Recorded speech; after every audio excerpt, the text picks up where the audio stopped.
ടുനെറ്റ്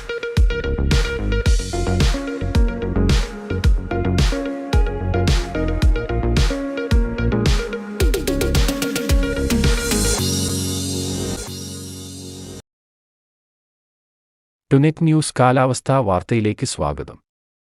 കാലവർഷത്തെ സ്വാധീനിക്കുന്ന വിവിധ കാലാവസ്ഥാ സിസ്റ്റങ്ങളുടെ സ്വാധീനം ഇല്ലാതായതോടെ സംസ്ഥാനത്ത് അടുത്ത ഏതാനും ദിവസം മഴ ദുർബലമായി തുടരുമെന്നും എന്നാൽ ചൊവ്വാഴ്ചയോടെ മഴയിൽ വർധനയ്ക്ക് സാധ്യതയുണ്ടെന്നും ടുനെറ്റ് ന്യൂസ് കഴിഞ്ഞ ദിവസം പ്രേക്ഷകരെ അറിയിച്ചിരുന്നു. ഈ സാഹചര്യത്തിലേക്കുള്ള സൂചന നൽകി സംസ്ഥാനത്ത് അടുത്ത ദിവസങ്ങളിലായി അലർട്ടുകളിൽ മാറ്റം വരികയാണ്. നിലവിൽ തിങ്കൾ വരെ എല്ലാ ജില്ലയിലും നേരിയ മഴക്കോ ഇടത്തരം മഴക്കോ സാധ്യതയുള്ളതിനാൽ ഗ്രീൻ അലർട്ടാണ് കേന്ദ്ര കാലാവസ്ഥാ നിരീക്ഷണ വിഭാഗം പുറപ്പെടുവിച്ചിരിക്കുന്നത്. എന്നാൽ ചൊവ്വാഴ്ച വിവിധ ജില്ലകളിൽ ഒറ്റപ്പെട്ട ശക്തമായ മഴയ്ക്ക് സാധ്യതയുള്ളതിനാൽ യെല്ലോ അലർട്ട് പ്രഖ്യാപിച്ചിരിക്കുകയാണ്. വടക്കൻ ജില്ലകളിലാണ് മഴ ശക്തിപ്പെടുക.